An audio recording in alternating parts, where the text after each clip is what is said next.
वचन, प्यारा वचन, ईशो मसीह का प्यारा वचन, पाव को दीप को राह को रोशन, ये है मसीह का प्यारा वचन, ये है वचन प्यारा। परमेश्वर के धन्य नाम की महिमा हो। प्रभात मनन के सत्र 1932 में आप सभी का बहुत ही विनम्रता के साथ स्वागत करता हूँ। आइए आज के मनन के लिए हम पढ़ते हैं इब्रानी अध्याय 8 पद 13। नई वाचा की स्थापना से उसने प्रथम वाचा को पुरानी ठहरा दिया। जो वस्तु पुरानी और जीर्ण हो जाती है उसका मिट जाना अनिवार्य है। हम कल जहाँ समाप्त किए थे वही से ही मैं आज का मनन शुरू करना चाहता हूँ। कल के मनन की परिसमाप्ति पर हम उस महिला के बारे में चर्चा की थी जो न्याय व्यवस्था के अनुसार पथराव खाकर मरने लायक थी,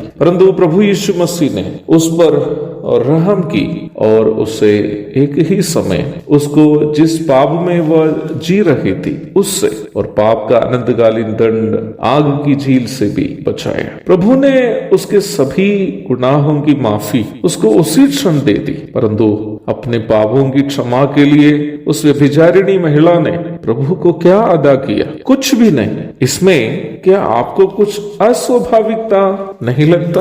कर्मों से पाप क्षमा पाने की मानुषिक कोशिश को जारी रखने वाले कोई भी व्यक्ति को इसमें अस्वाभाविकता लगना स्वाभाविक है, क्योंकि बिना कुछ खर्च किए, बिना कोई दंड सहे या बिना कोई कर्मों या अनुष्ठानों का निर्वाह किए यदि उस महिला को जो घिनौने पाप में पकड़ी गई है, घिनौने पाप में जी रही थी, संपूर्ण माफी मिल गई हो, यह मानसिक समझ से बाहर की बात है। वास्तव में यही अस्वाभाविकता ही है जो पुराना नियम और नया नियम को अलग करता है। ये बात सच है कि उस वेश्या स्त्री अपनी माफी के लिए कुछ भी अदा नहीं किया, परंतु उसका ये भी मतलब नहीं है कि उसके पाप क्षमा के लिए कुछ भी अदा नहीं हुआ हो। प्रभु यीशु मसीह ने जब उस महिला को पाप क्षमा दे रहा था, वह स्वयं उस महिला के घिनौने पाप का बोझ और उसका दंड अपने ऊपर स्वीकार कर रहा था। कुलोसी 1 की 21 एवं 22 पदों में हम इस प्रकार पढ़ते हैं, तुम जो पहले निकाले हुए थे और बुरे कामों के कारण मन से वैरी थे,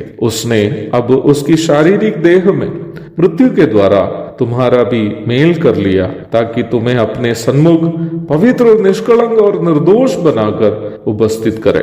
उस व्यभिचारिणी महिला यद्यपि अपनी पाप क्षमा के लिए कुछ भी अदा नहीं किया हो, उसके पापों का दंड यीशु मसीह ने कलवरी के क्रूस पर सहकर अपने लहू से उसे शुद्ध किया, ताकि वह परमेश्वर की उपस्थिति में व्यभिचारिणी बनकर नहीं बल्कि पवित्र, निष्कलंक और निर्दोष होकर उपस्थित हो जा सके। रोमी 7वां अध्याय में यह बात कहने के पश्चात कि न्याय व्यवस्था से हमारा उद्धार क्यों संभव नहीं था, 8वां अध्याय की 1 से 3 तक के पदों में प्रेरित पौलुस इस प्रकार कहता है, अतः अब जो मसीह यीशु में है उन पर दंड की आज्ञा नहीं है, क्योंकि जीवन की आत्मा की व्यवस्था ने मसीह यीशु में मुझे पाप की और मृत्यु की व्यवस्था से स्वतंत्र कर दिया। क्योंकि जो काम व्यवस्था शरीर के कारण दुर्बल होकर ना कर सकी उसको परमेश्वर ने किया, अर्थात अपने ही पुत्र को पापमय शरीर की समानता में और पाप बलि होने के लिए भेजकर शरीर में पाप पर दंड की आज्ञा दी। पुनः यहाँ पुरानी वाचा का दुर्बलता का परामर्श आप देख सकते हैं। पुरानी वाचा का जीर्णता ये नहीं था कि वह स्वयं जीर्ण थी, बल्कि मनुष्य शरीर के दुर्बलता के कारण मनुष्य उस व्यवस्था का पालन नहीं कर सका। ऐसी परिस्थिति में परमेश्वर अपने पुत्र के द्वारा हमें एक नई वाचा दी जो प्रेम और करुणा पर आधारित है। उस नई वाचा के अनुसार मनुष्य का उद्धार उसके कर्म पर आधारित नहीं है बल्कि परमेश्वर के अनुग्रह पर आधारित है। इफिसी 2 की 8। अयोग्य व्यक्ति पर अनुकंपा से दिखाया जाने वाला परमेश्वर का अनुग्रह एक व्यभिचारिणी महिला को भी बिना कुछ अदा किए माफी देने वाला अनुग्रह, अपने जीवन के अंतिम क्षण में भी पाप क्षमा की प्रार्थना करने वाला एक कठोर भयानक डाकू को भी स्वर्ग का मार्ग दिखाने वाला परमेश्वर का अनुग्रह। परमेश्वर का अनुग्रह कितना महान है जो मुझको और आपको भी बचाया। अंग्रेजी में जॉन न्यूटन नामक एक व्यक्ति ने सन 1777 में परमेश्वर के अनुग्रह के बारे में एक मधुर गीत गाया। जब कभी परमेश्वर के अनुग्रह की याद आती है, मेरे हृदय में ये जाना पहचाना गीत तुरंत आ जाता है। Amazing grace, how sweet the sound that saved a wretch like me.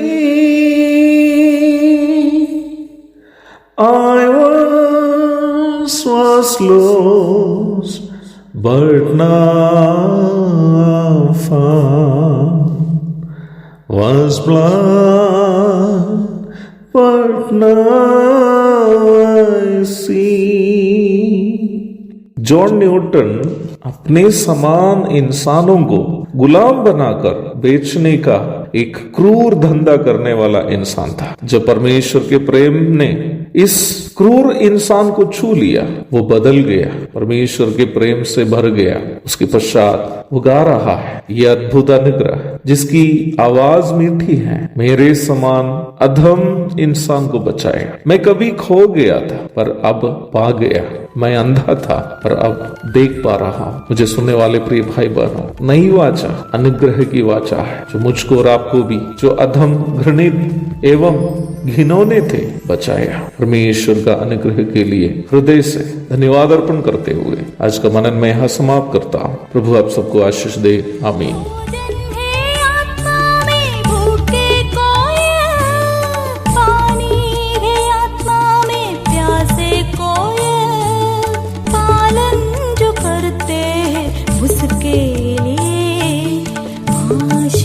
पाने का साधन है ये वचन, प्यारा वचन, यीशु मसीह का प्यारा वचन।